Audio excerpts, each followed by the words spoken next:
Good afternoon, Floss Tube. This is Lisa. Lady Huzzah presents on Floss Tube, Lady Huzzah on Instagram. Welcome to a very, very special Floss Tube. Today, I'm calling it a flock of Blackbird designs. I know it's been a hot minute since I have done a Floss Tube, but we've had a lot of things going on. I usually record once a month. Sometimes it's been a little closer than that. But on July 11th, my husband had a total knee replacement, so I've been kind of tied up with him in his recovery. Happy to report that he's doing great. He is not on pain medications anymore, an occasional Tylenol. He's walking independently, no walker, and things are really looking up for him, and it's really relieved him of a lot of pain that he had had from his knee that had a lot of arthritis in it. So anyway, here we are for my Floss Tube, celebrating Blackbird designs. A lot of people like Brenda and Laura always say, buy all the Blackbirds. Saltbox Stitcher says, buy all the Blackbirds. And I have. Well, I think I have most of the Blackbirds. I don't think I have all of them, but I have done quite a lot. And in thinking about the Blackbird designs I have stitched, I have thought that I have stitched quite a lot, but there is way more that I have not stitched than I have stitched. But just wait, stay with me on this journey, and we'll have a great time exploring Blackbird designs. Let's see here. This Floss Tube will be in honor of Alma Allen. Alma has had a great career with Blackbird Designs, and I understand, unless her plans have changed, that she is retiring from teaching in October. I believe that her last teaching engagement will be at Dying to Stitch in Virginia Beach. This Floss Tube is also in memory of her longtime design partner, Barb Adams, who passed away very sadly a few years ago. Barb and Alma were a wonderful design team together. If you had ever taken a class from them, they were just a delight. They were funny, they were entertaining, informative, and were just lovely and left you with lots of ideas and really had your creative juices flowing. This Floss Tube is also in memory of my dear friend Claudianne Jones. I found out very sadly last night that Claudianne passed away on July 21st, only 6 days after her birthday. She was 80 on her birthday. You would never know it to know Claudianne, that she was 80 years old. She was full of life, energetic, vivacious, and a very, very huge Blackbird Designs fan. She was a very active and regular contributor to the Blackbird Designs fan page on Facebook. In fact, Claudianne had some years that all she stitched all year was Blackbird Designs. And from what I understand, several months ago, Claudianne very generously shared some of her Blackbird Design charts and fabrics with the admin of the Blackbird Design fan page on Facebook so that she could share it with everyone else. So anyway, this is a very special Floss Tube to celebrate Alma as she rounds out her illustrious career, and in memory of Barb Adams and Claudianne Jones. Just a little bit about Barb and Alma. I believe they met years ago when in quilting class, or I think that Alma might have been teaching a quilting class or vice versa, and I believe they met through quilting, and they had an instant friendship and really tossed some ideas off of each other, and then eventually came up as the design team of Blackbird Designs. So I also wanted to mention that Alma very generously donated a number of giveaways for this Floss Tube. I mentioned to her that I was planning to do a tribute to her in showing all of my Blackbird designs, and she very generously sent some gifts for me to share with all of you. So without further ado, here we go. Where do I start? I have no idea how long this is going to take. If you could only see this sofa, and I have clothes hampers. I'm surrounded by Blackbird right now, and it's wonderful. And that's how I realized that I thought that I've stitched a lot, but unearthing all of my Blackbird design books and charts and little charts, there's a lot that I still want to do and have to do. Okay, so anyway, here we go. One of the first Blackbird design pieces I stitched was actually back in 2008, and this was a little pin cushion. It was for the pin cushion and this little bag, and this was actually a fundraiser started by Lois of Elegant Stitch, and she did this to raise money for breast cancer. And this was just a darling little stitch. And this, I believe, was one of my first Blackbird designs that I ever stitched. And I was hooked from there on. One thing super nice about Blackbird designs is that they also have a few lines of fabric. And people clamor to buy their fabric when a new line is released. And the pieces, the fabrics just blend so nicely in the finishing of their designs. So anyway, this was, I forget what this one was called, but this was one of my first Blackbird designs that I had ever stitched. Okay. These aren't going in any specific order from here. This one is called the Heart in Bloom Sewing Tray. And this they taught at a Shepherd's Bush retreat. And what was really fun about this, and I said they always give you ideas, is that this tray was really just a frame that they gave you handles to apply to the frame, and then you can create a stitching tray from it. And then there was this cute little pin cushion that went along with it. So there we go. That is the Heart in Bloom sewing tray. And I stitched this in 2010.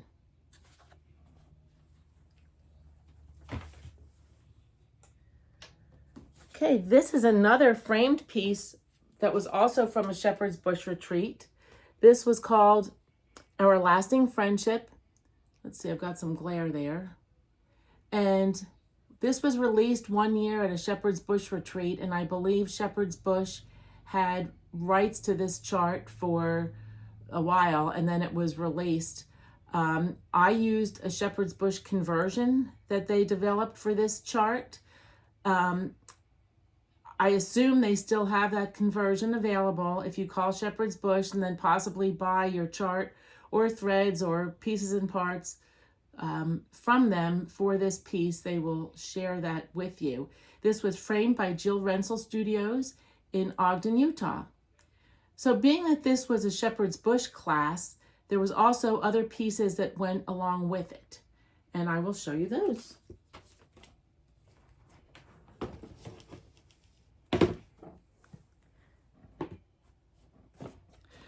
Part of the class we spent painting and distressing this box.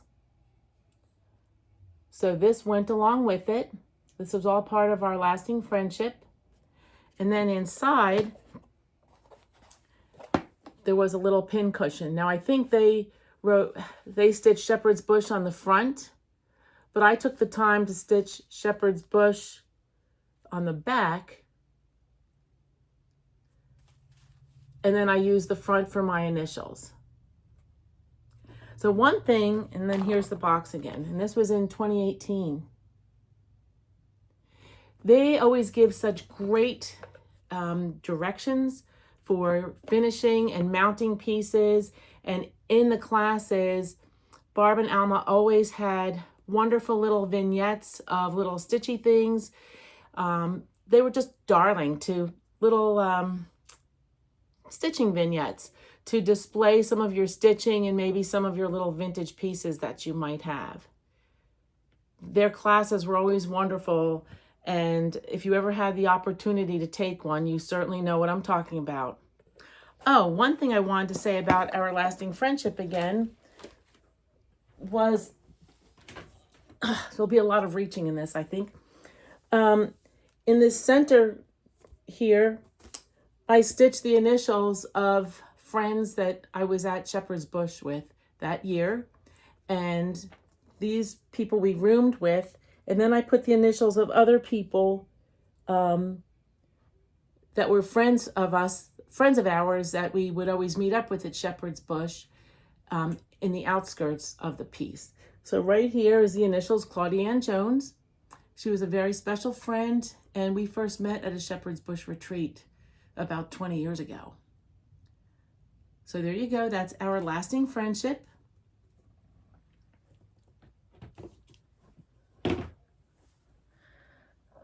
Okay. Well, there's another piece that I know is extremely popular of Blackbird Designs, and that is Christmas Garden. So here's Christmas Garden. This came out in a book called Christmas Garden that had 3 designs in it years ago, and then I believe was out of print and then printed once again. So I did change the colors in this Christmas Garden, and I left out where it says Christmas Garden. Here, I'll show you the chart. Here's the chart. Where it says Christmas Garden, I just moved up the border, and I also did use some different colorways for this. I think some of the floss, when I was ready to stitch it, really wasn't available. It was just hard to get at that time, so I changed out my colors. And this is stitched on 36 count Buttercream from Lakeside Linens. So one thing that's really fun, again, about stitching Blackbird Designs is that you are always encouraged to not just stitch the piece, to do something different with it. So I'll show you. There's a design in here called, let's see.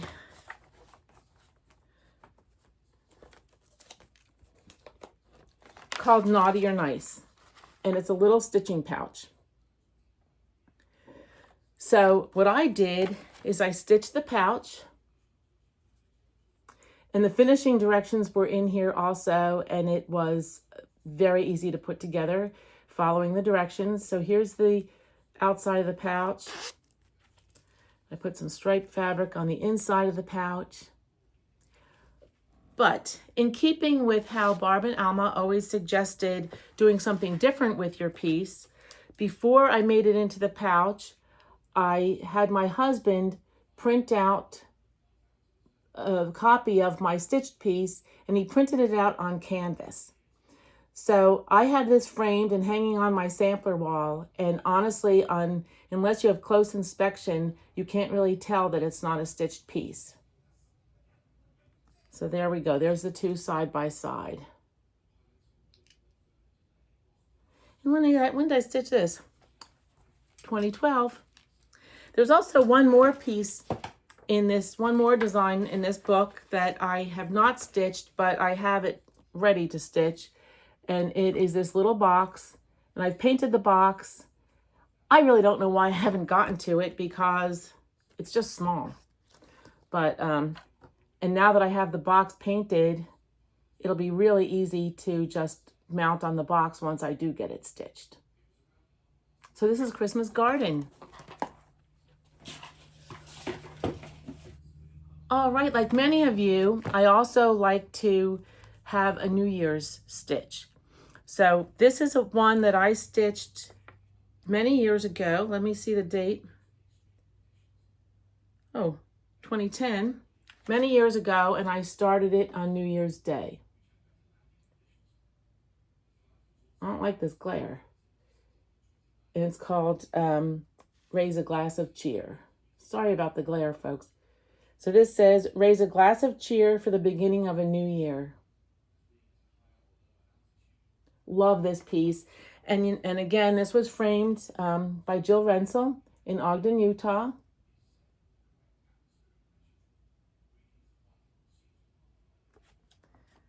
And I really haven't seen this piece stitched very often, and I love it. And it's so neutral, and but just a nice piece to put out for the beginning of the year when many of us are taking down Christmas. I put up my New Year's piece. So here it is again, raise a glass of cheer.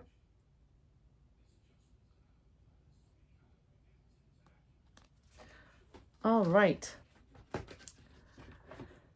Well, one thing that is really fun about Blackbird Designs is that they have a lot of smalls that are quite nice. And so I have stitched a number of those, and I will show you that. So this box is called Give Thanks.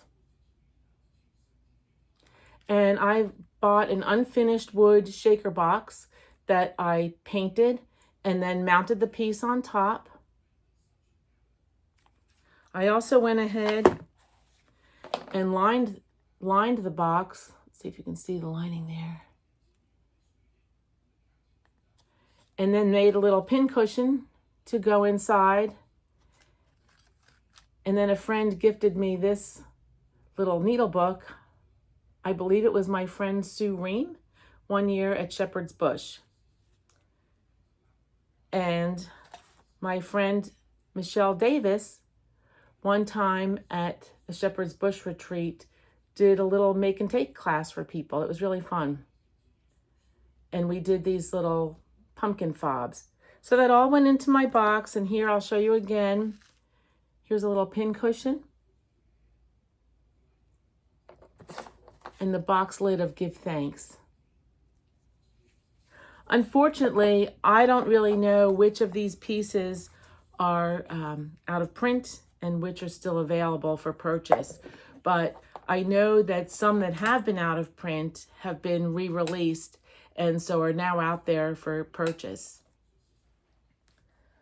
All right, here's another piece that has been very popular. This is called Hedgerow Birds, and this was a little bag. Here's the front, or one side of it, and the other side of it. And this was stitched on a very open weave linen, and it's lined with Blackbird Designs fabrics. And actually, in the finishing, they suggested making buttonholes here, but I did not trust myself making buttonholes on such an open weave linen that I just put the buttons on and then a magnetic closure on this bag. And I like to use this bag for storing some of my vintage hoops that I have found. So this again is Hedgerow Birds. Okay, moving right along. This next piece is called October 31st. And this was actually designed as a pin drum, but I did not finish it as a drum. I mounted it into, I believe it is, what does it say? It's a candle base, I guess a base that you would set a jar candle in. And I had purchased this from Hobby Lobby. I actually stitched this one time for an exchange gift and liked it so much, I stitched one for myself. So it's really nice to think out of the box and do your finishing in ways that aren't really traditional. And you can see, once you start to get an eye for it, you can see how there's lots of containers or, again, candle bases or tins or something that can be used for finishing. So I just made a big tufted cushion in here and inserted it into the candle base, and then I did glue it down, and then I made some acorns, felted acorns. I took some felt wool balls and put them into acorn caps. So this is October 31st.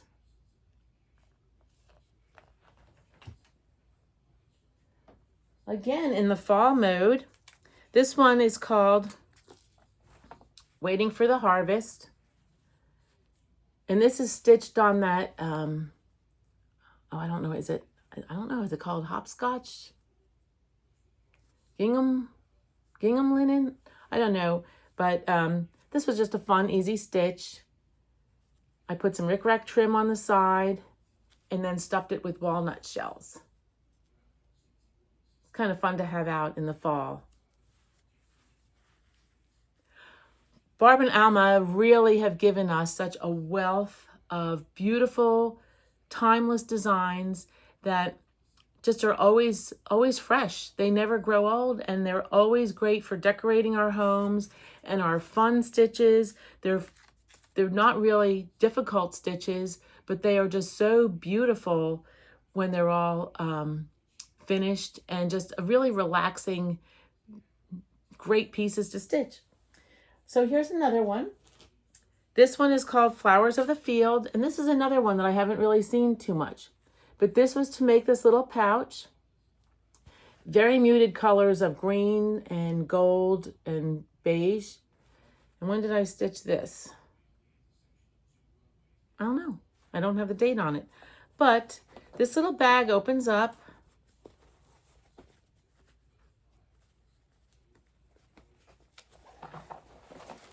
And there's a little pin cushion in here also. And a little scissor fob. I don't remember if the scissor fob was part of the chart or not, but it's always easy to pull out a motif from a chart and just stitch it and make a little small fob. So I don't think it was part of the design. So I took a little bird portion there, stitched that, and then put my initial on the back. So that was Flowers of the Field. Oh, this pile is really growing here. All right. This was also from another year at Shepherd's Bush. I always looked forward to taking Barb and Alma's classes at Shepherd's Bush. They always did such fun projects there. This was called Keepsake Box and Pin Cushion. So as part of the class, we painted the box, distressed the box, and this was just a cardboard paper mache box. And they had instruction on how to line the box. So we did that, and then they also told us in class how to mount the piece. And what was so great about their classes, and actually in their books also, they give you great finishing directions that you can apply to many things. It doesn't have to be just that project. Once you know how to cover a box like this, or to make the pin cushions, or, well, you'll see other things, you can apply that to many other things in your stitching, and it really just adds to the fun. So this was a fun piece to do, Keepsake Box and Pin Cushion.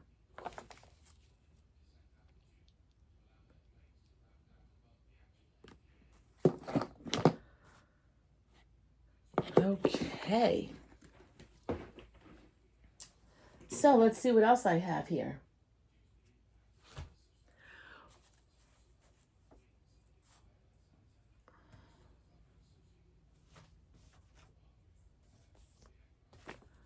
All right, the books that they come out with, I always can't wait to see what's new at market or what their new releases for the books are. This one is Sweet Land of Liberty from Blackbird Designs. And in here are two of the designs I'm about to show, and then we'll talk a little bit about those. Okay, this one here, I had to mark pages for things because it would just be terrible to have to go searching through all these pages of wonderful designs. Okay, this one was called In Full Glory, and I stitched this, made it into a pin cushion. I did not have any kind of a little military thing or patriotic badge to put there. So instead I sewed a vintage key on the bottom of mine. And these are so fun to pull out every year and just decorate for the patriotic holidays, decorate for summer. It's just really great.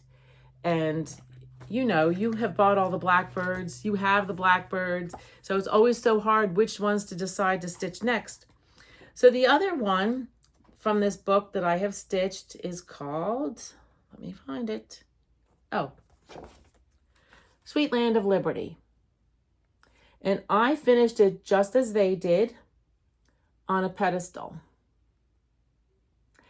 Now, I think I've mentioned this before, but it bears repeating. And it's just so wonderful, the friendships we can make through stitching.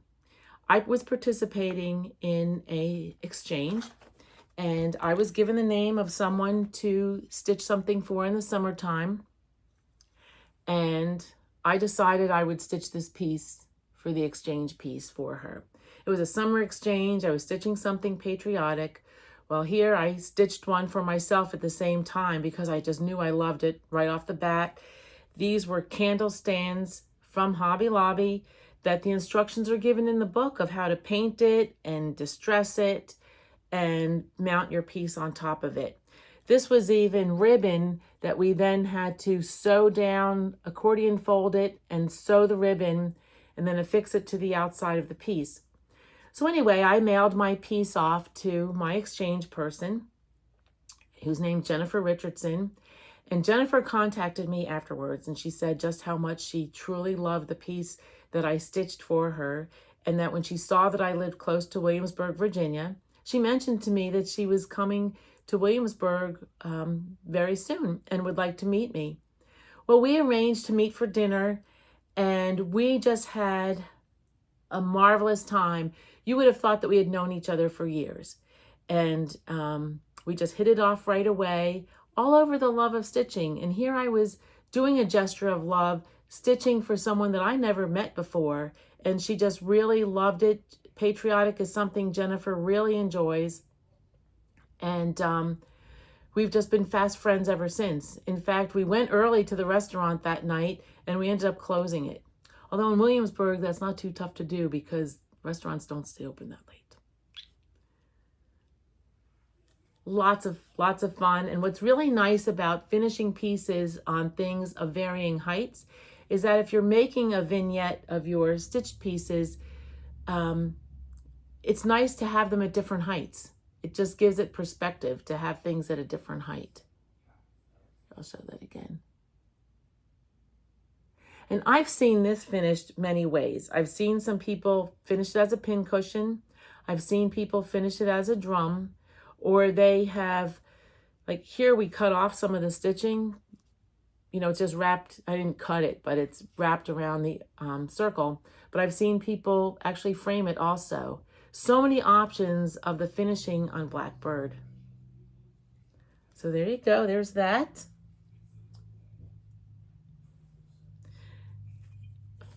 And then this one is Lady Liberty. And this I did finish as a drum. It was intended to be finished as a drum. And actually this was the first drum I ever stitched. And I stitched it twice. I made this for a friend also. Funny thing about this piece though, we all love our pets, but sometimes they can really aggravate us.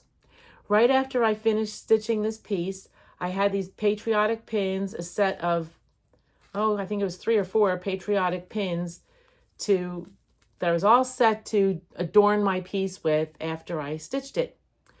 Well, no sooner did I set my drum down and put all the pins in it, that one of my cats came up and chomped 2 of the pins right in half. I was like, are you kidding me? Do you know how much those pins were? And you just chomped them in half? So I have never bought another pin set to go in here, just afraid that Miss Jaws might get into it. But really fun finish, really great design. And I know this design, when it first came out, I believe it was a club piece. I was not in that club. I had to wait. And once it was released, I was able to stitch it. Not once, but twice. And it's just been a treasure. Now, this is another great idea. Well, I think so. This little stand, I always like to find little stands for my drums. This little stand is actually a cupcake stand. You know, a few years back, cupcakes were all the rage. Well, they still are to a certain extent, but cupcakes were like a big deal. And so I found these cupcake stands, I believe at Marshall's. and they came in a pack of 4, and they're great. They're a great little lift for your drum. All these ideas really can carry over to any of your stitching. And it's just great to take a look at things and try to think outside the box on how to display it, how to enhance it, and how to really showcase your beautiful stitching that you've spent so much time stitching and finishing, and it's just really a part of who you are. And so there you go. There's Lady Liberty.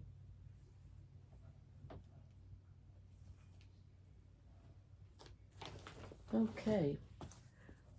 Well, this is not a cross-stitched piece, but this little bag, years ago, again, at a Shepherd's Bush retreat, Blackbird Designs had a evening program where we did the wool applique for this bag.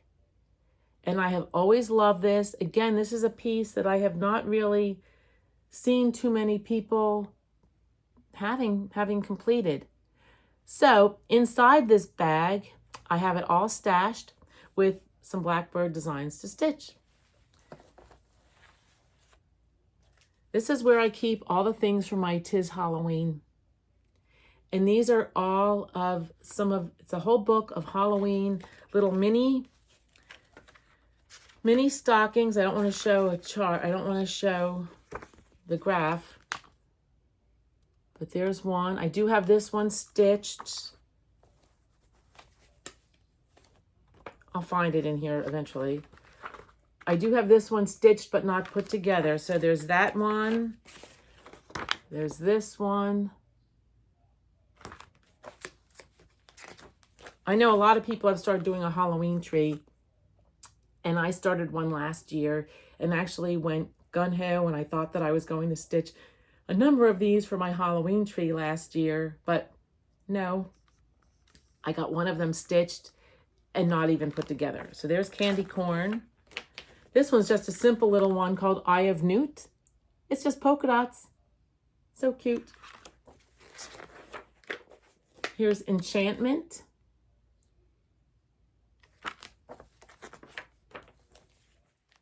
Halloween.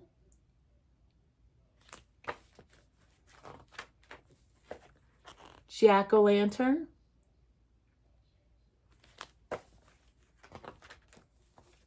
This one's cute. Haunted House. Spooktacular Pumpkin.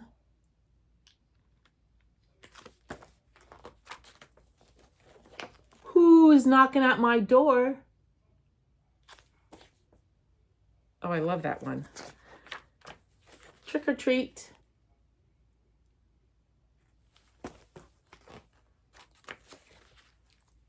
Night Song. There's still more. Witch Hazel.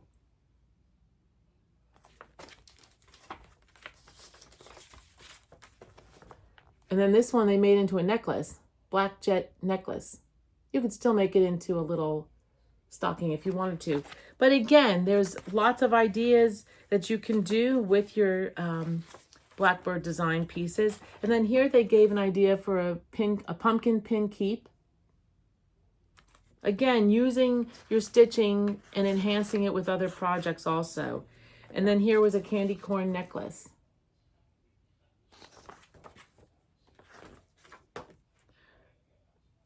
Oh, and they also showed how to make a needle minder with, again, taking photocopies of your stitched piece and then creating it into something else. And so what I have done, well, this one isn't, but what I have done with my stocking templates is I have cut out, this is one of the templates for finishing little stockings. They're cute. They're only little, a few inches big. But I have made a template out of plastic so that I can just use that for all the stockings and that it doesn't get worn down or cut into as if it would if you were using paper. All right, so let me see here. Here it is. Here's the one I stitched. Maybe this year I'll get it finished into the into the stocking that it should be. And these are all fun fall colors. And now that, oh, in another month we'll be winding down summer, we can start to think about our fall and Halloween stitching. All right. Oh, this is going to be crazy to clean up after all of this. I'll just keep throwing it over here. Okay, what do I have to show next? Well, since we're on the stockings, I'll show you some more of their stockings. One thing that I always loved about Blackbird Designs is that they come out with series of things.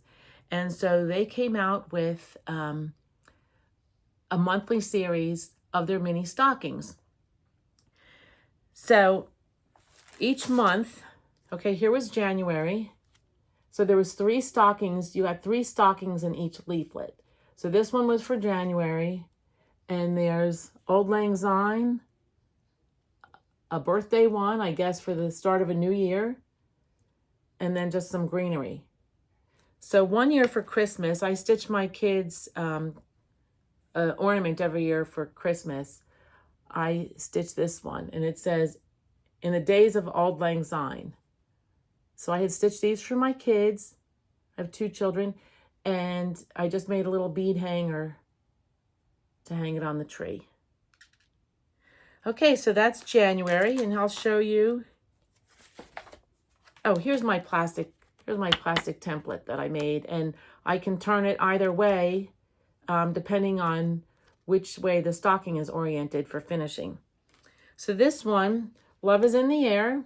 This was February Designs. And actually the one with the bird on it, I stitched one time for an exchange gift and intended on stitching one for myself then afterwards. Are you noticing a pattern here? I do these exchanges and then I just have to stitch it for myself again too. But I never did get around to stitching this one for myself. So this is the ones from February. Here is March of the Daffodils.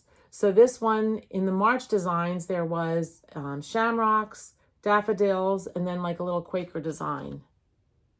And actually this Quaker stocking was stitched as a gift for me by my friend Claudianne.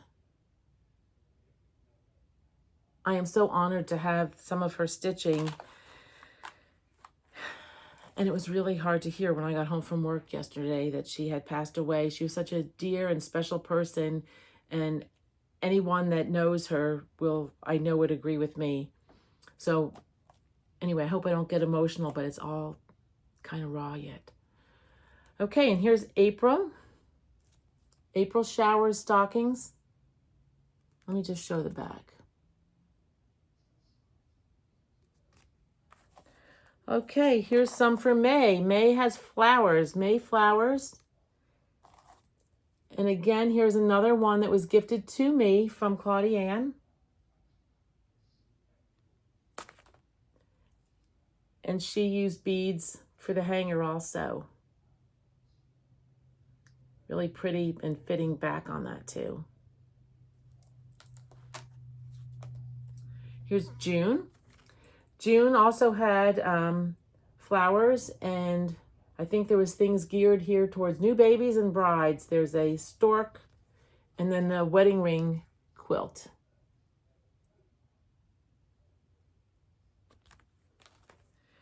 Here's some Patriotic designs for July.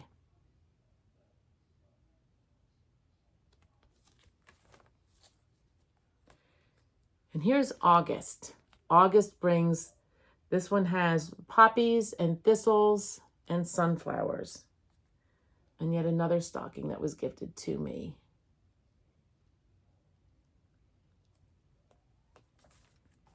Let's see, here's September.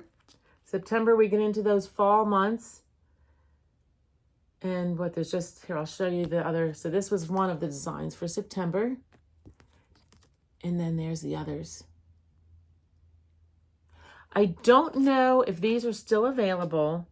However, I do see them every so often on the secondary market.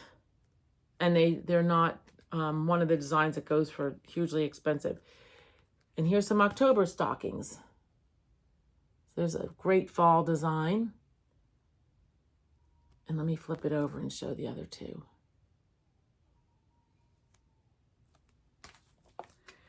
And November is for the harvest. And here's one with a turkey. And then another harvest.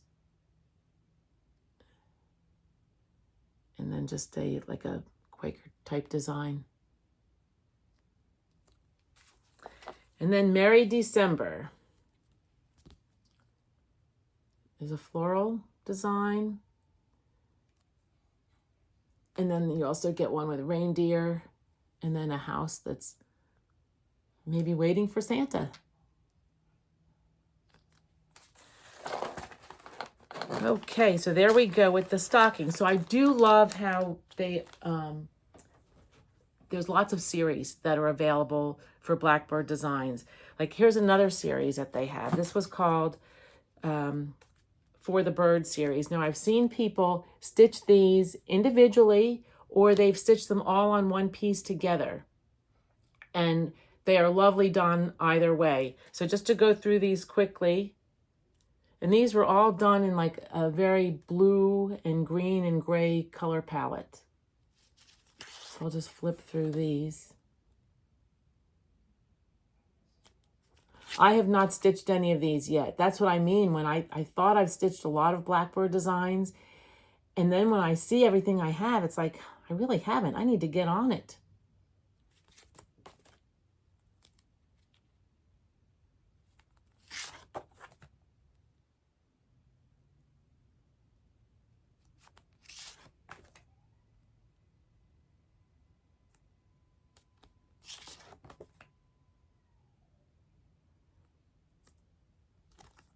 I would love in the comments if you would let me know some of the Blackbird designs that you're stitching. And I know that I have a pile of whips and wanna stitches. They're not really whips yet because I have them kitted, but not a stitches in it. And I'll show you those too. So hang tight. I know we've been going a while, but I still have quite a bit to show you. So this is the For the Bird series. What they used to do was called Loose Feathers series, and it would usually be for a year that a different design would come out every month or maybe month and a half or every few weeks. And it would be a series for the year. So this was the Loose Feathers series for the birds. So they also had another series called the Garden Club series. Now again, I have seen these stitched as little pieces, little ornaments, not ornaments. I guess you could do it as an ornament, but I've seen them as bowl fillers or have seen this whole thing stitched as, you know, as one piece. So this one here this is the Garden Club, and I'll just go through these. I also have not stitched any of these yet, but they are just adorable.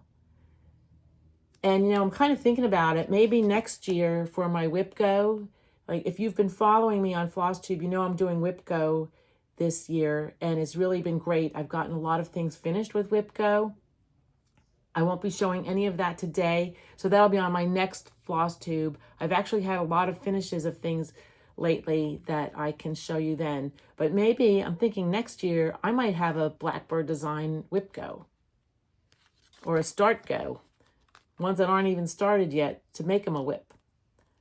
So this is their Garden Club series, and I believe there's 12 in this series. But these are just adorable too. And they always show different ways of finishing them. It's just great. So on here you see how someone has finished it and patched it all together, you know, like a quilt almost. It's all different linens that it's stitched on.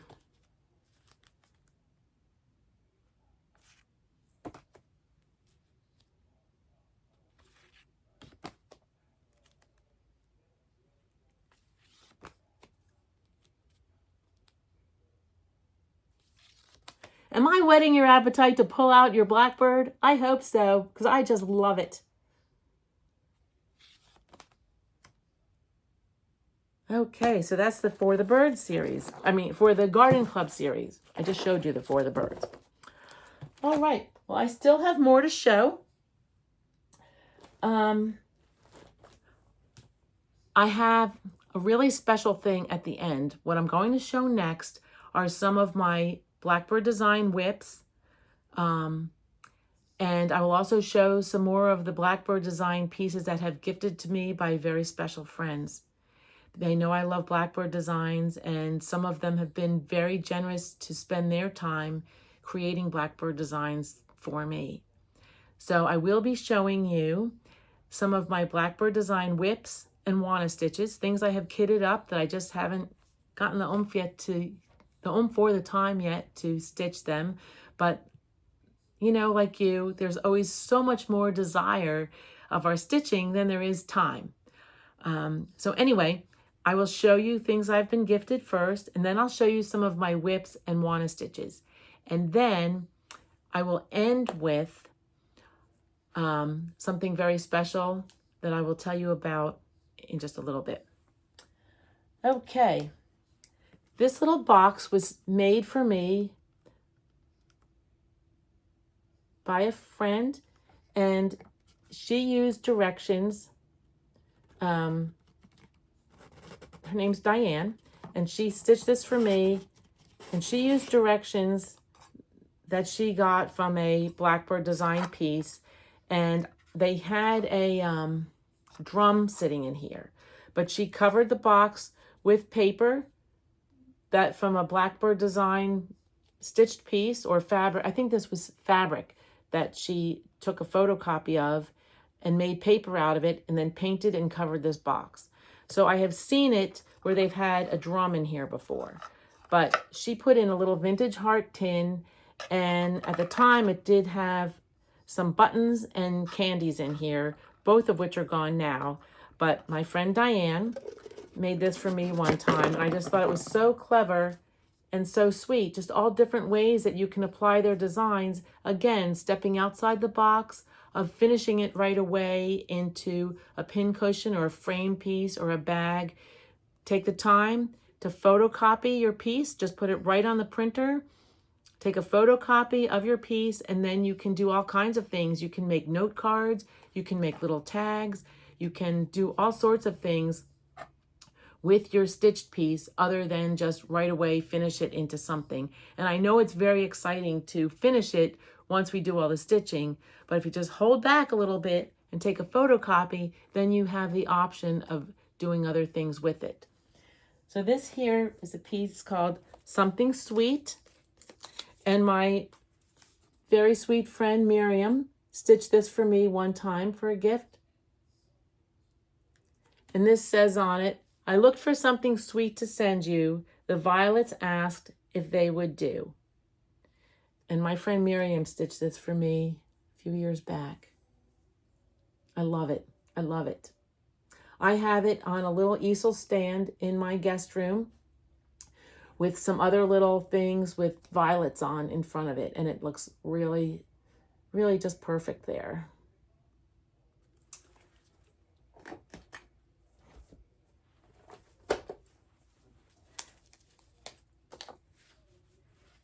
This pin cushion or bowl filler is called Spell of the Moon. And this was stitched for me as an exchange gift. You know, I mentioned I do these exchanges, and this was stitched for me as an exchange gift. I love it. The person did an excellent job of creating this for me. And again, I've mentioned the exchanges before. If you ever have the opportunity to do one, it's a way that you really feel the love of stitchers, because you are usually randomly assigned to a stitcher who's also participating, and you don't know them. They try to mix up people that don't know each other so that you can meet a new stitchy friend, and it really works. I mean, over the years, I've stayed in touch with, you know, many of these people and have really created friendships through that. And what better way to say you love someone than take the time to stitch something? And stitchers know it takes a long time. Stitchers know a lot of effort goes into creating something for someone. So this was from my fall exchange one time. And then I have one other piece here And again, my friend Miriam stitched me for my 60th birthday a few years back. She did a great job with this. This is called Flowers for You. And it says on here, flowers for your birthday. And it has my initials and her initials and 2020. And that's the year that I turned 60. I know I've got 64 coming up here in just a few weeks. So there you go. Stitchers sharing the love. That's what it's all about. All right. So I'm going to go over my whips and wanna stitches now. But then after that, I know I mentioned about the Loose Feathers series. A number of years ago, I would say it was probably 2013, possibly. Blackbird Designs came out with what they called the Abecedarian series for their loose feathers that year. And what they had designed was a series of 12 samplers that were all designed to hang together. And they kind of gave a little plan of how they would all fit together on a wall. Well, I decided, and they also recommended that you would stitch them, and for family members or people you love, and honor them with this stitched piece. So I stitched all 12. They were all framed exactly the same, and they hang behind my bed.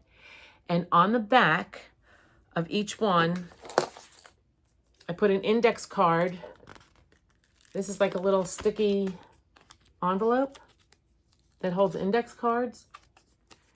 I have one of these on the back of each one that I have included photos of the person that it honors, or in some cases remembers the people that have passed already. And I have an index card in there describing why it was stitched for that person, and has photos of the person. So that will be after I show my whips and wanna stitches that might get kind of lengthy and really kind of personal, because it's my family I'm talking about, and you can choose to stay and see that if you're interested, or not. And then after that, I will announce my giveaways for this floss tube. I know this has gone a long time so far, but I really, truly appreciate all of you joining me on this journey. And maybe you'll be encouraged to pull out a few of those Blackbird designs that you've been buying because you buy all the Blackbirds. I know I do. So anyway, here is some of my whips and my wanna stitches for Blackbird. This one in my Halloween bag. I did make this bag at one point, and sometimes I like to embellish my project bags. This is just a covered button that I fussy cut some of the fabric and then made a button to go on the flap, and then this is just Velcro here. So this in here, I have Away We Ride. This is a wonderful Halloween piece, really has a very monochromatic border, and then some subtle fall colors that make up the design. So I started this quite a while ago and just haven't finished it. You know, Halloween isn't one of those things that I stitch all year round. I'll usually start Halloween stitching maybe in September and maybe go through Halloween with it, maybe a little bit more into November if I'm almost finished with something. But unlike Christmas, I'll stitch Christmas at any time of the year, but I just don't really do that with Halloween and Easter. So there's great colors in this. These are all Gentle Arts threads. And then this is, I did not iron it. See, there's that monochrome border. I think I will pull this out though this fall because, oh, I don't know, maybe, I thought I was more into it than I am, but there's probably about a third of it stitched there. So that's Away We Ride.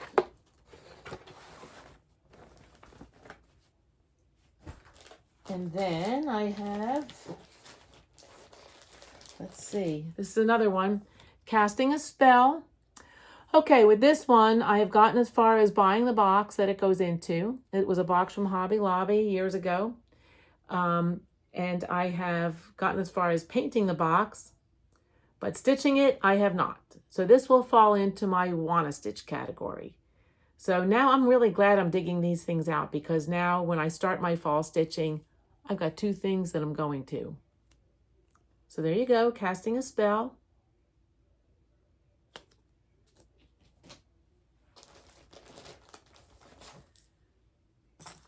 Okay, this is another wanna stitch.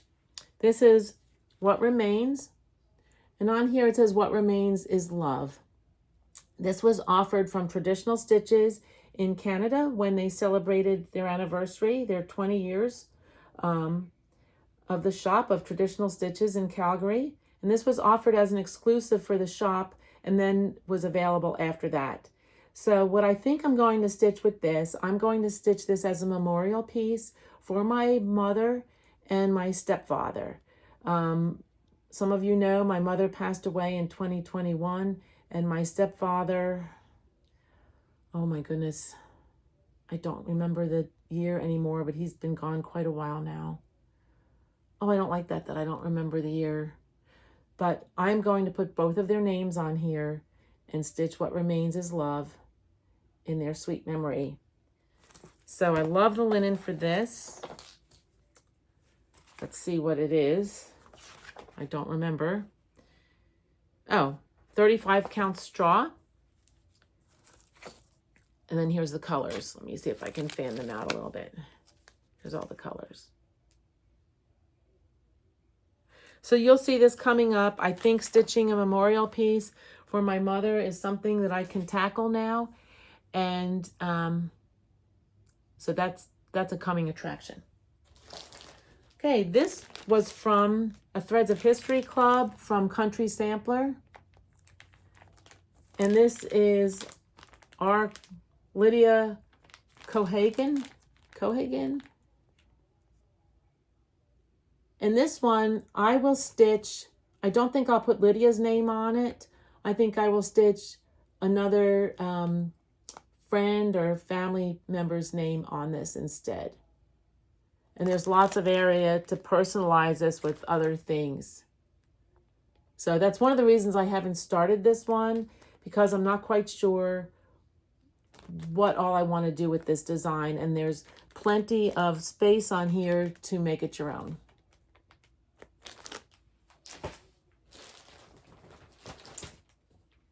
All right, this box of loveliness.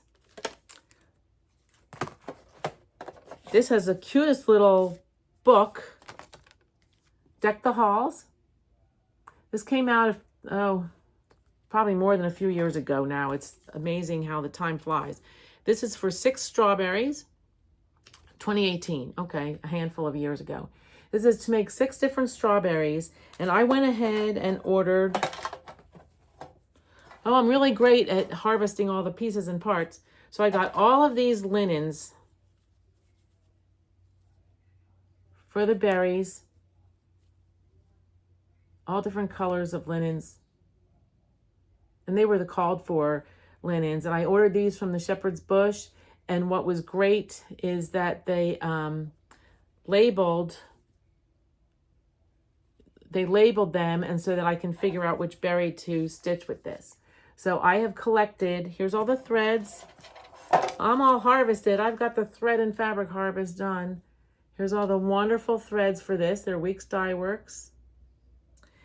And I do have the ribbon.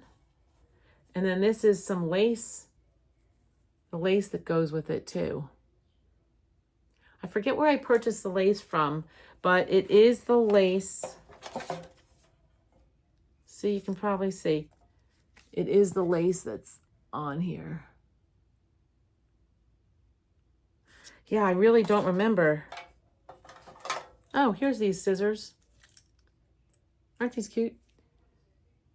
These have little holly on them. These were a gift at a Shepherd's Bush retreat one year. And then we got a little scissor fob. Oh, I've been wondering where they were. Oh well. Okay, so this is definitely a wanna do. And don't you love tins for storing things in? I'm a real sucker for tins. I get them all the time. I love them from candy or shortbread or cookies or tea, just commemorating different things. I just love tins, and I'm a real softie when it comes to those. So here's another wanna stitch. This was Every Bloom is Charmed. This was from Country Sampler Summer Camp Retreat, not in 24, but in 23. And Alma came to teach there. And we got this piece. And then this is the basket that it's mounted on. And this is a basket from Hobby Lobby.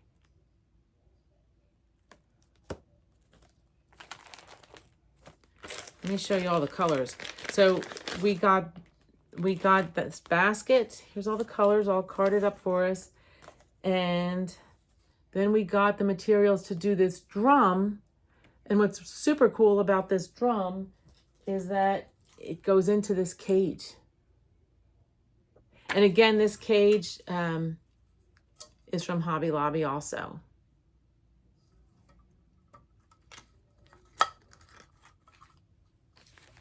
All right, so that's another gotta stitch. Oh, I don't want to lose all my, this is going to be crazy to clean up, but that's okay. That's okay. All right, here's another 2 pieces. This is all kitted up and ready to go. Octopus's Garden. Years ago, they did a beetle series and Yellow Submarine. So I think it was on the Blackbird Facebook page, but a number of years ago, when is this from? Oh boy, a lot of number of years ago, 2014, somebody stitched these pieces and then finished them, framed them in a shadow box. So in the bottom lip of the shadow box, they put in, maybe glued down some sand and some little tiny shells on the inside of that, and then had the Octopus's Garden and Yellow Submarine shadow box like that. It was just precious. So I did find, this is some XJU Designs linen, and to me this looks like, here's some good, to me this linen looks like it's under the water. So I'm planning on stitching mine on this. I have enough linen to do both pieces on it. So again, another wanna stitch. Hey, I have to have some props for my desire though. I mean, don't we all? We all have so many creative ideas going through our heads and things we wanna do, and just don't have the time for all of it. But you know what? We have to take joy in the time we do have, and in the time that we do have for stitching what brings us happiness. So there's that. And then I have one other immediate wanna stitch. Of course I wanna stitch it all. This was from the Shepherd's Bush Retreat the last time, which I believe was in 2022. And this is I Love More Strong. And Alma put all of our threads on this, on these wonderful thread drops. Aren't they cool? Like, this is how it was presented in class. It was great. These are just the classic colors that you often pop up in the Blackbird Design pieces. Let's see what linen this is. This is Velt. Picture this plus, 36 count.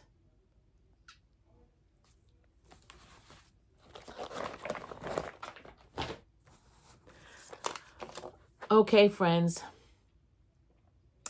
those are my whips and wanna stitches. Now I'm going to move on to the emotional side of this floss tube, but it's something I really am glad I took the effort to do in documenting the history of my family in these samplers that I have stitched from the Abecedarian. Again, I think a lot of these are still available, if not all of them, and I will share with you moving forward. And again, if you don't want to get personal with me and see the personal side of Lady Huzzah, then, you know, go forward to the end when I do the giveaways, but I really think this is something that you might enjoy. I will show photos that I have included on the back of my pieces for the people that have since passed away. I did not ask permission of those people that are still living, whether they were okay with me showing images of them. So I don't want to offend anybody. So I won't show pictures of my relatives that are still alive who's depicted in these samplers. Okay, so this is the first one. This was called Wild Berries. And again, it's in the Abecedarian series that Blackbird Designs did. Let me see the date on this. 2013. I thought it was 2013. Little story about this piece. This piece was stitched in memory. Here, I'll show you how I have the back. I have these stickers that I stuck on. Then I have photos and a little index card talking about this piece. You know, it just gives legacy. It gives legacy to things that we've done. And long after I'm gone, hopefully somebody in the family will want these. Anyway, they know what I was thinking and what I had in mind when I stitched these. To me, they're treasures. And they do hang behind my bed. And so here they are. They're all framed in the same frame. It's just a little, it's kind of hard to see that. It's just kind of like a little simple leaf and vine design. And they're all framed very close so that I could fit 12 of them behind my bed. But anyway, I can show you this one. I stitched this. I started stitching this in October of 2013. This was a new series then. I stitched this in memory of my paternal grandfather, Stephen Joseph Lyons Sr. He was born in 1899 in Brooklyn, New York, Irish heritage. Legend has it, I don't know if this is true or not, but apparently there was 3 brothers that came over from Ireland, the O'Lenahan brothers. And when they came through and immigrated here, they all changed their names to Lee, Lennon, and Lyons. And so my family then was from the Lyons end of that. And this was stitched in memory of my paternal grandfather, Stephen Joseph Lyons Sr. And I know I started stitching this in October of 2013 when my husband and my dad was very ill and his health was really declining. And my husband and I went to Vermont, where my dad lived, to take care of my dad so that my stepmother could take a well-needed break. She needed some respite time, and she's an avid quilter, and went on a quilting retreat. And my husband and I were there to take care of my dad. And I'm so glad I started stitching this then, because I was able to have conversation with my dad regarding his father and then also his mother, which you'll see another sampler that I stitched in honor of my grandmother. So here you go. Stephen Lyons owned Lyons Funeral Home in Westwood, New Jersey. He married Wilhelmina Hartman. They had 2 children, Mary, who became a Catholic nun. She left the convent in the 70s and married Robert Floyd, and they lived in Torrington, Connecticut. Her husband Robert passed a number of years ago, but my Aunt Mary is still alive. Their other children was my other child was my dad, Stephen Lyons Jr. And I stitched wild berries for my grandpa because I thought the blackbird kind of resembled a raven, which they're usually associated with death. And seeing as he was a mortician, I thought it was very fitting. Oh yes, it was. I lived in a funeral home till I was like four or five. And we have the stories. It was a huge Victorian house in Westwood, New Jersey. And there was 2 apartments upstairs. We lived in one, my parents and myself and my 3 siblings. And my grandparents lived in the other. But we have some very comical stories about growing up in a funeral home. So here's a picture of my grandfather, Stephen Joseph Lyons Sr. He was always so well groomed and just well put together. And actually, I think this photo was taken of him for, I think, a picture for the Funeral Directors Association or something that he had at one time. So one thing I will caution you about, if you do place these things on the back of your stitching, is that place them in a way that you can easily get to them to slide the things back in. There was one that I had placed, I don't know, I forget now, but I had placed it the wrong way and was not able to get things in and out very easily. So this was the first one, Wild Berries, stitched in 2013 for my paternal grandfather. Okay. The next one in the series is my Heart's Design. And this is modeled after a Dutch sampler. And with Dutch samplers, they have hearts and crowns, and then usually initials of people underneath of them. So I stitched this one to celebrate myself and my siblings. Down here in the bottom heart, I stitched 1960 for my birth year, but then I have the initials SL for Stephen Lyons, my brother Stephen Lyons III, my sister Lenore Lyons, my other sister Jeannie Lyons, and then I was the 3rd child, Lisa Lyons at the time. So on the back here, I won't show you their photos because thankfully they're all still with us. But this is the photo I put in of my husband and I. We were ziplining in Utah a few years back. And so here what I wrote about this, my Heart's Design, Blackbird Designs, and I put the year that I wrote this so that, again, way in the future, people will get an idea of the time frame involved. So stitched to honor my siblings, Stephen J. Lyons III, his wife Yolande, my sister Lenore Lyons, her wife Diane, myself, my husband Robert Joseph Duffin, and my younger sister Jeannie Lyons Campsey, and her husband is Scott Campsey. And I put my birth year, like I said, in the heart. So, you don't have to do, I found that after I stitched this series that there was really other people in my family I would like to honor, but I ran out of designs. So I think what I'm going to do is to use some of the Blackbird Designs Anniversaries of the Heart, which I have those and I'll show you at the end, to honor other members of the family in that. Okay, so the third one in this series was called Forget Me Not.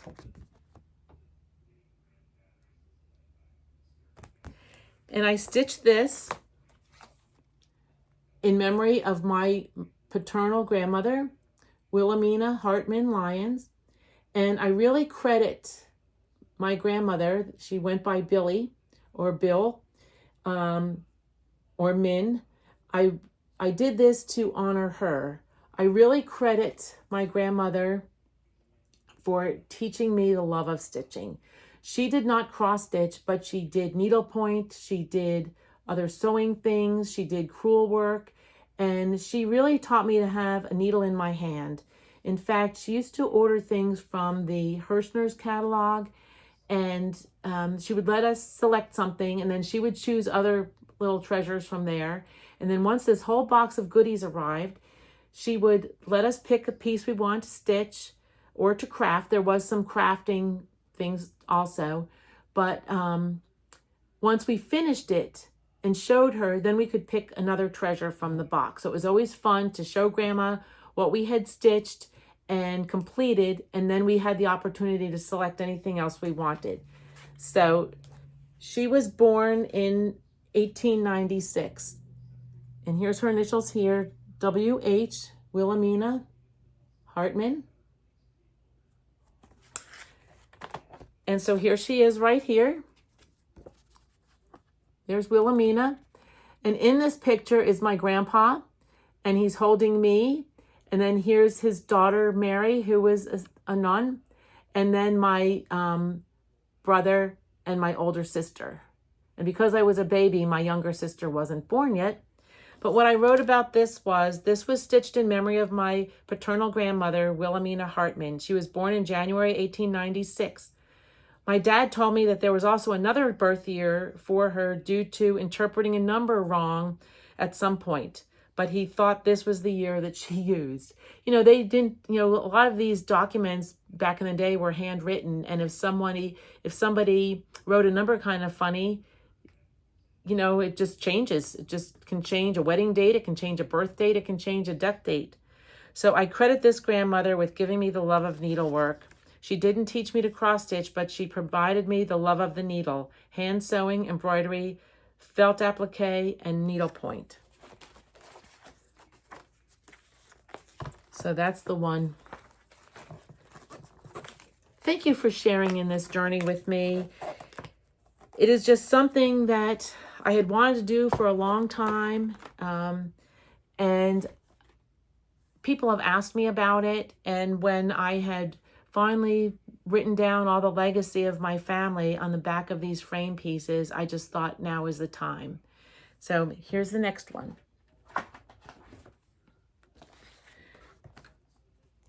This one's called Beautiful Harvest.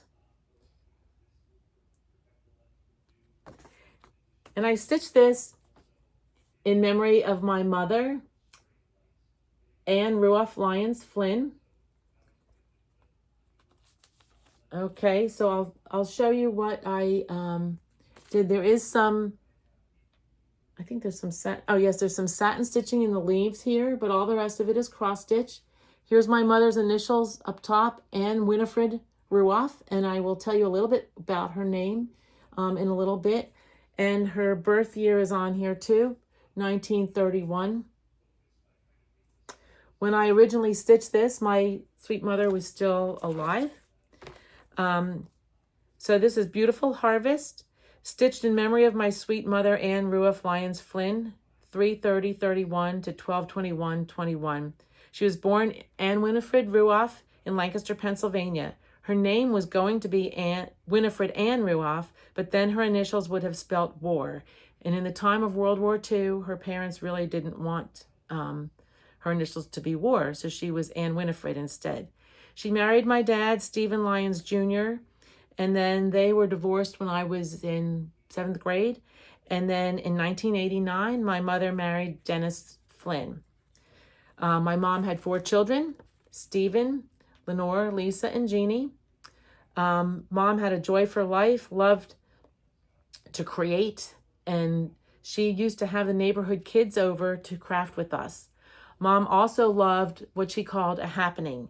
We would go sometimes on a ride, and she would kind of have in mind what she wanted to do, but I guess with 4 kids, she didn't like say what we were going to do, because there'd always be somebody saying, I don't want to do that. So she said, well, just go on a happening. And sometimes we would see things along the way to what she thought would be the destination that we just kind of happened into and stopped and explored and discovered. And sometimes we never really ended up in the place that that she thought we would. So here's my mother as a baby with her mother.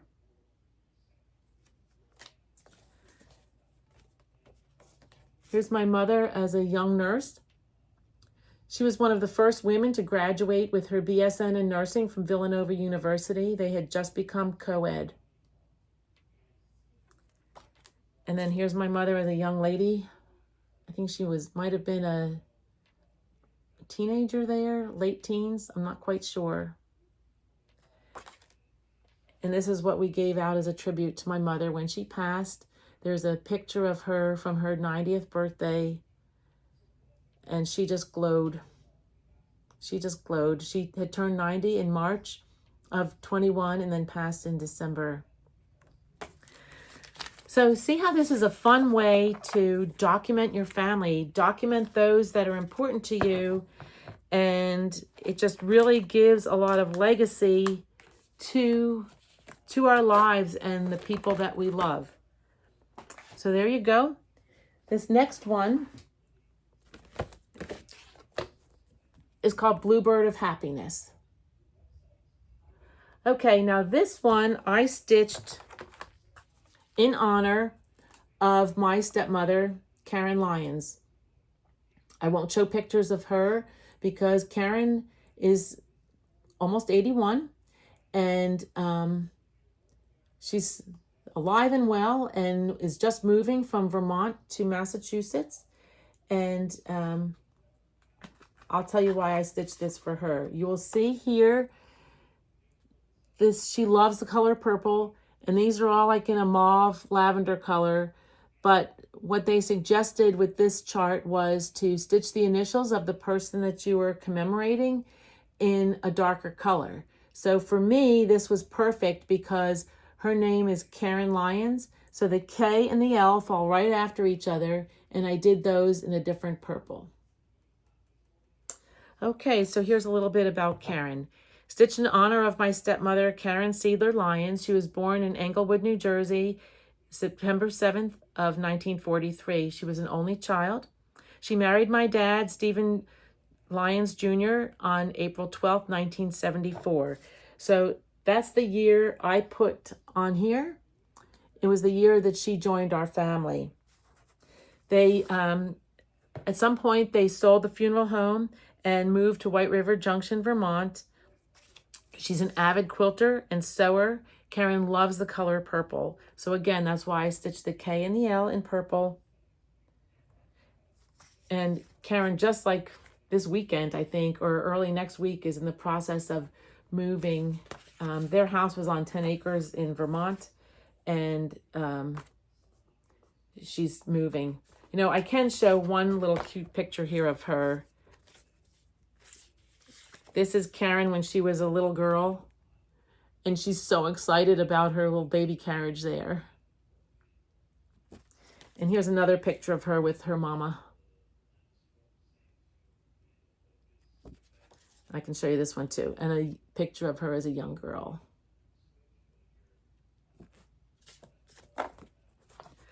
The other picture I have in there is a wedding picture of my dad and Karen when they got married, since the year that I spotlighted on here was the year that they got married.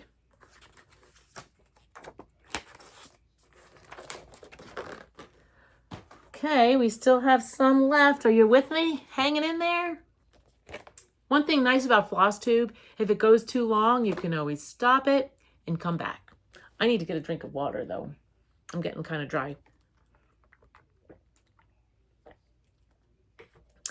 Okay, this next one is a fun one. This next one is called The Fruitful Vine. Now, I stitched all of these. I ordered all of these from the Shepherd's Bush when I got them, and they are great at substituting floss colors based on the linen that's available, or based on how that overdyed thread happens to look at that time. You know, that's one thing with overdyed threads. They're awesome to stitch with, but the dye lots can be a little bit different, or a lot different. So Terry there switched out some of the colors for me, and she did write them on the chart, the colors that she switched out to. So this one, The Fruitful Vine, I stitched this in memory of my maternal grandmother. You can see it here, Anna Skromusky. Don't you love that name? And this is one of, I mean, that name is just such a mouthful. And Anna, there was enough room on this to stitch a full name. That's why I did this one for Anna. Now, Anna was really a remarkable woman. She passed away in her sleep one night when she was 94. And she was living in a nursing home then. She had a joy of travel, loved travel, and in her older years, she really adapted to the nursing home okay. She kind of identified it as like being on a cruise ship, that there was places you went for your meals and different activities. And apparently the night that Anna passed, she had had a good meal, had played bingo and won, and went to sleep that night. And she was very blessed that she didn't suffer or anything like that. She just went to sleep like that and then went home to her beloved husband, who had passed a number of years before that. So anyway, this is what I wrote about Anna. And take a good look at this. The fruitful vine, stitched in loving memory of my maternal grandmother, Anna M. Skromusky, born July 19th, 1892. Anna was a trendsetter. She earned a college degree, was a suffragette, and went on to become a tour guide escort for a travel agency after raising her family. 7 children: John, Joan, Joe, Mary, Jim, Anne, and Fred. Mary passed away as a toddler. Anna was married to Frederick C. Ruoff, the love of her life. All of her children had the name Fred somewhere in their name. That's why my mom was Anne Winifred. My Aunt Joan was Joan Frederica. And then she had a Frederick. She had, they all had Fred in their name. I represented her children with the birds. I had to change some of these a little bit. I added extra birds down at the bottom. They were not in the chart because I did 4 big birds for her boys and then 3 little birds for her girls. And I really apologize for the glare here, but there's not a whole lot I can do about it. So Anna she was a little pistol. She was very short. In fact, my brother could hold his arm up like this and she could walk right underneath. So here is a few pictures of Anna. This is Anna as her suffragette. And this is my sweet grandma. She just had a face that sparkled. She really had the sparkliest eyes and the most joyful smile. And she really, really loved to travel. On her 80th birthday, she celebrated by going on an African safari. That was my grandma. Okay. I hope you're enjoying this as much as I'm enjoying showing it to you. It's really been quite a journey for me and one that I have truly, truly enjoyed.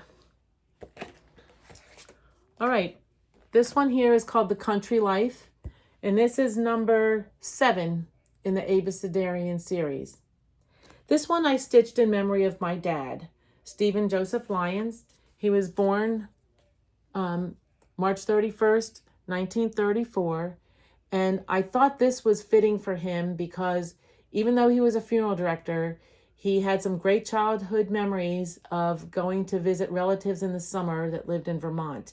And he always had the dream of having a gentleman's farm in Vermont, and he was able to realize that dream. He moved to Vermont when I was in high school after he had married Karen, and they had a small farm. They called it Serenity Hill Farm on 10 acres in White River Junction, Vermont.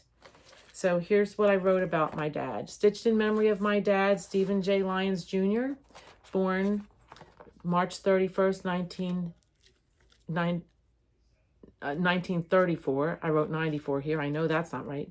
It was 1934, and he passed away Christmas Eve of 2013. He was born in Hackensack, New Jersey, lived in Westwood, New Jersey for most of his younger years. He was in the Navy and became a funeral director where he joined in the family business with his dad. Married my mom and divorced when I was in 7th grade. Dad always wanted a gentleman's farm in Vermont. That is why I chose this for him. He moved to Vermont and had a small farm on 10 acres after marrying Karen Seidler.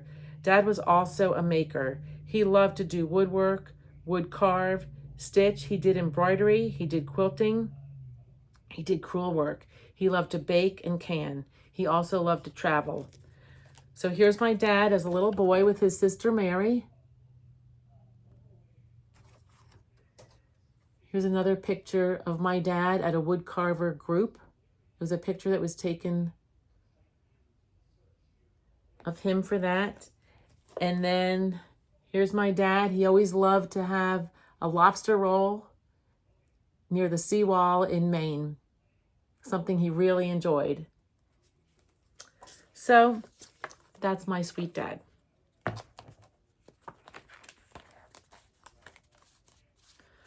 All right.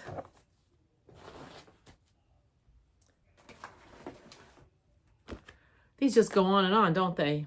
Really fun to do. And if you have these charts, it might be something that you consider doing to give legacy for your family. They're not really very big, and they're a quick stitch and a fun stitch, and it's a great way to think about the people that you're honoring or memorializing when you're stitching them. So this one is called A Friend's House. Okay, and this one I stitched to honor my family that I created with my husband. And it says, the ornament of a house is the friends that frequent it. So here I put my daughter's initials, Erin Lynn Duffin, born 1992. My son, Ryan Alexander Duffin, born in 1994. My husband's initials, Robert Duffin, and mine, Lisa Duffin. And I put in there the year that we were married, in 1990.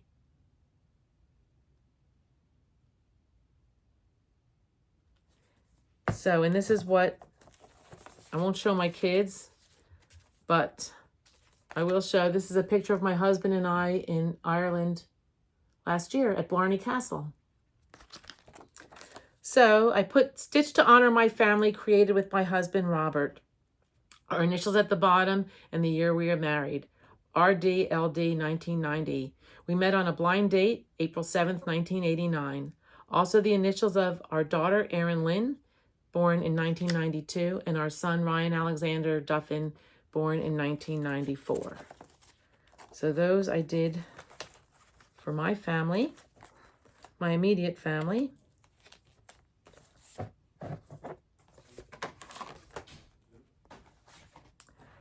Okay, we're getting there. This one, Rosie Morning. This one I stitched in memory of my maternal grandfather, Frederick C. Ruoff, Frederick Charles Ruoff, and he was born in 1893. So he was, I just loved him to death. Stitched in memory of my maternal grandfather, Frederick C. Ruoff. I don't know his death date. I know that I was in grade school when he passed away, and I can still add that on here. He truly married his soulmate, Anna M. Skromusky. They lived in Lancaster, Pennsylvania, raised 7 children. He loved to travel with his true love, Anna. He worked in the candy industry. My mom told me that during the Depression, they did okay. No matter how bad things get, people still need a bit of luxury in their lives. So people bought candy instead of big things to buy or do. So their family, and they had a lot of kids, their family did okay in the Depression years. So here's a picture of my grandfather, Frederick, traveling with Anna. And then here's another picture of them at the Acropolis in Greece.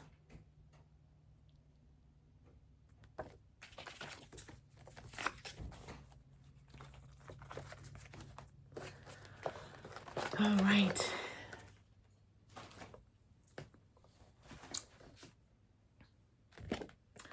All right, this one is called Mother's Day. And this one has lots of spaces for initials. So I stitched this one to honor and in memory of my husband's side of the family, of some of his family members. So here, right here, we have his dad, Robert Duffin, and his mom, Anna Duffin, and their birth years. 1926 for his dad, 1928 for his mother. Then up here in the corners, I have Anna's brother and sister, Mary Murphy and Joseph Murphy. They were born in 1926 and 1932. Neither one of them ever married, and they were just always, they lived around the corner. And so even though they were extended family, you know, other than the nuclear family of my husband's siblings and his parents, Mary and Joe were like always there. They were always included in everything. And then here we have my husband, Robert, is the oldest, born in 1951. His sister, Marianne, born in 1953. His other brother, Billy, born in 1954. And then his younger sister, Kathleen, born in 1960. So then coming down in the family tree, I have my Robert Duffin Sr. I have his parents, William Duffin and his wife, Agnes Godshaw. And their birth dates, they're getting all 1883 and 1888. And then my husband's mother's parents, Eugene Murphy and Mary Shire. 1888 and 1893.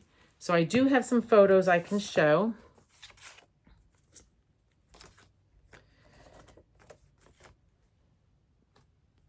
This is my mother-in-law and her husband on their wedding day. And Mary and Joe Murphy are right over here.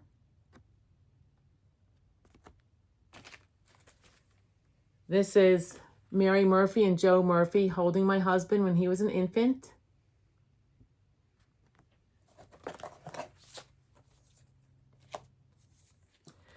This is Eugene Murphy.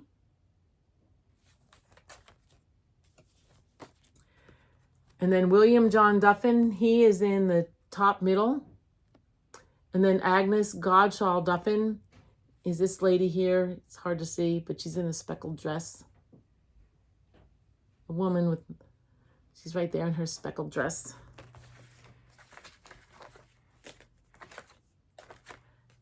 And this is Mary Cecilia Shire in the middle there. My husband's maternal grandmother. So it's really special to have all these. And, you know, if you're into genealogy at all, it's really fun to do. So I only have 2 more.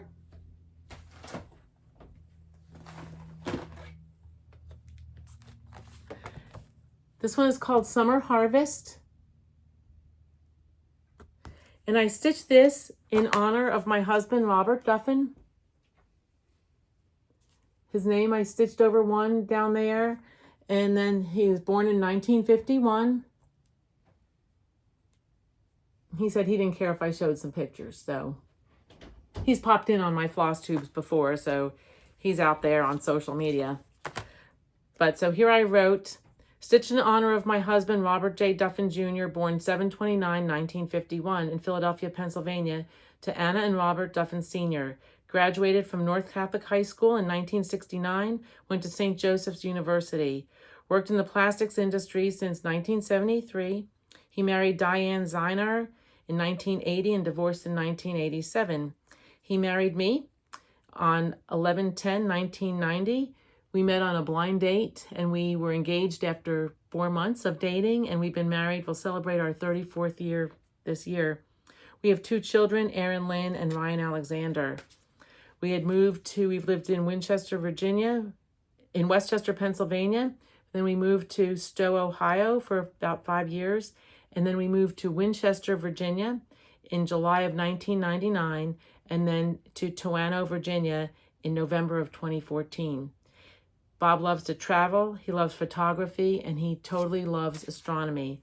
And here's a little picture of him when he was so cute, 18 months old. Well, he's still cute, but he was just little and cute then. Here's a picture of him when he was 7 years old.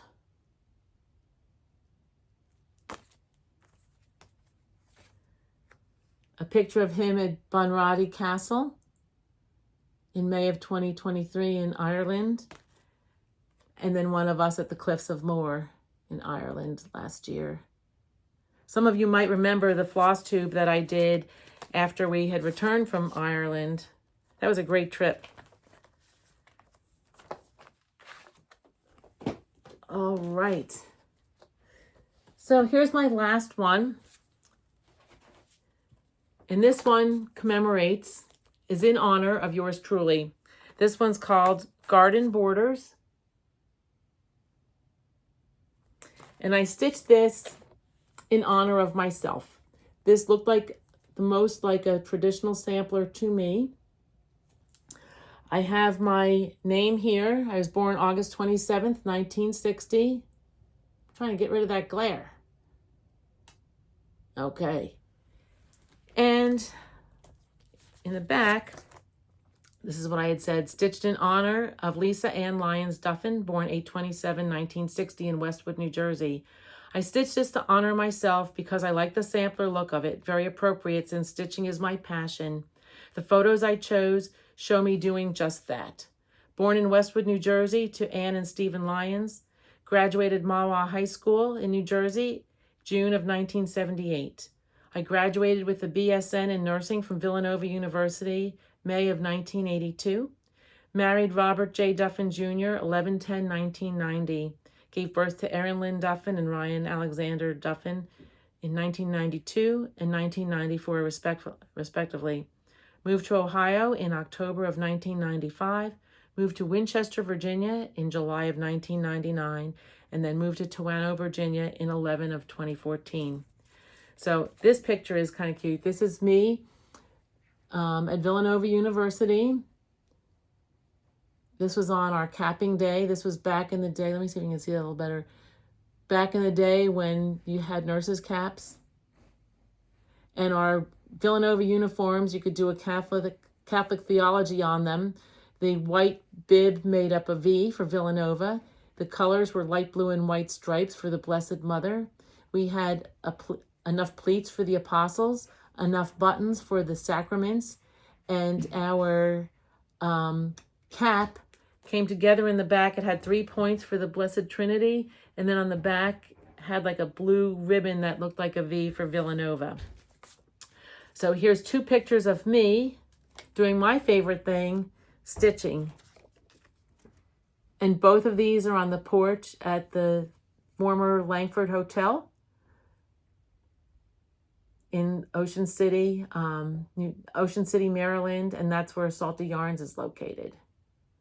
So there you have it. Thank you for sharing my journey through my Abecedarian series of cross-stitch pieces. It was really a joy to have this come to fruition. It was a lot of work for the stitching, but I did say they went fast. I mean, there's 12 of them, so it was a lot of work, but they were fun to do. And then it was fun to collect the pictures, and I can always add to it. So, but now there's other family members I would still like to honor and or memorialize. So there's Blackbird Designs had the Anniversaries of the Heart series, and that's what these are. And there's 12 of the Anniversaries of the Heart. Again, I have seen these stitched individually, and I've seen them stitched on one big piece. Beautiful both ways, but these are easy to personalize for loved ones also. So this one is, I'll just run through these quickly. This one's called Snow Garden. Then we have Valentine Rose.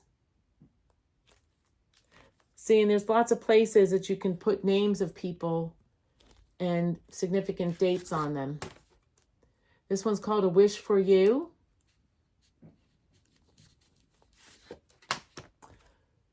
Pink Hill Manor. Farmhouse. Happy birthday. I love these. They're just really great. Again, what I've been saying the whole time, Blackbird Designs are so timeless. So timeless. This one's Swan Lake. Clara Ellen.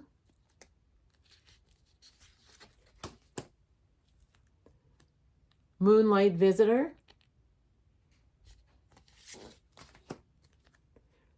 Pumpkin Farm.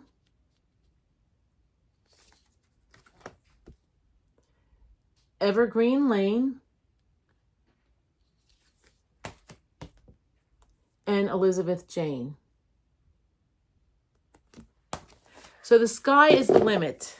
The sky is the limit of where you can, what samplers you can use, how you can personalize them. You know, it does take a little bit of effort charting out names. Oftentimes I would stitch the names over one, but it's well worth it. It's well worth the effort that goes into it, to do it. It's just a lot of fun. And to have this legacy to pass on. I mean, when you look at antique samplers that we have now, they really reflect the girl's legacy that stitched it years and years ago. And we need to do that and continue that as stitchers for the people that come after us. So something to keep in mind as we celebrate Blackbird Designs. It's been a wonderful journey. Now, I think I have shown almost everything I have here.